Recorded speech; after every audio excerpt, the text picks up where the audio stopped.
हम अक्सर यह अनुमान नहीं लगा सकते कि हम शादी करेंगे, नौकरी ढूंढेंगे या सफलता हासिल करेंगे। लेकिन एक बात निश्चित है, हम सभी अपने अंतिम विश्राम स्थल की ओर यात्रा करेंगे।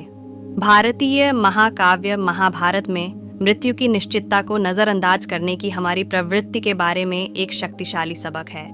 जब 5 पांडव राजकुमारों को विकट परिस्थितियों का सामना करना पड़ा, तो उनका सामना एक सफेद क्रेन के रूप में एक दिव्य प्राणी से हुआ, जो उन्हें गहन प्रश्नों के साथ चुनौती देता है। जब पूछा गया, जीवन का सबसे बड़ा आश्चर्य क्या है, युधिष्ठिर ने बुद्धिमानी से उत्तर दिया, हर क्षण सैकड़ों और हजारों प्राणी मृत्यु को प्राप्त होते हैं, फिर भी मूर्ख व्यक्ति स्वयं को अमर समझता है और मृत्यु के लिए तैयार नहीं होता है। यह जीवन का सबसे बड़ा आश्चर्य है। मृत्यु कोई अमूर्त घटना नहीं है जो दूसरों के साथ घटित होती है। यह हमारे अस्तित्व का एक हिस्सा है। हम अक्सर इसे भूल जाते हैं, और विश्व के विभिन्न धर्मों ने ऐसी कहानियां बताई हैं जिनसे हमारा ध्यान भटक गया होगा।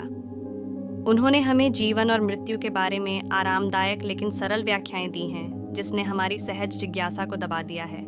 लेकिन याद रखें, मृत्यु कोई ऐसी चीज नहीं है जो दूर के भविष्य में किसी दिन आपके साथ घटित होगी। ये आपके शरीर के भीतर सेलुलर स्तर पर हर पल घटित हो रहा है। आप अभी जीवित हैं क्योंकि जीवन और मृत्यु हर सांस, हर धड़कन में सह अस्तित्व में है। इस द्वंद्व के बारे में जागरूकता आपके अस्तित्व को समझने के तरीके को बदल सकती है।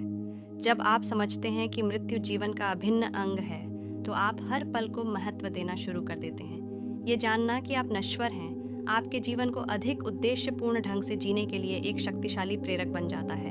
जीवन की सुंदरता को खो देने का डर आपको प्रत्येक दिन का अधिकतम लाभ उठाने के लिए प्रेरित करता है। आध्यात्मिकता केवल ईश्वर या धार्मिक प्रथाओं में विश्वास करने के बारे में नहीं है। सच्ची आध्यात्मिकता तब उत्पन्न होती है जब आप अपनी नश्वरता के प्रति सचेत हो जाते हैं। यह तब होता है जब आप जीवन और मृत्यु की प्रकृति पर सवाल उठाना शुरू करते हैं और ये समझने की कोशिश करते हैं कि इस भौतिक अस्तित्व से परे क्या है। जब आप अपनी नश्वर प्रकृति के बारे में जानते हैं, तो आप हर पल को गिनना चाहेंगे। आप तुच्छ झगड़ों या निरर्थक कामों में अपना समय बर्बाद नहीं करेंगे। यह जागरूकता आपके जीवन में फोकस और उद्देश्य लाती है। इसलिए याद रखें कि आपकी मृत्यु डरने की नहीं, बल्कि गले लगाने की चीज है। यह पूर्ण और प्रामाणिक रूप से जीने के लिए एक शक्तिशाली अनुस्मारक है।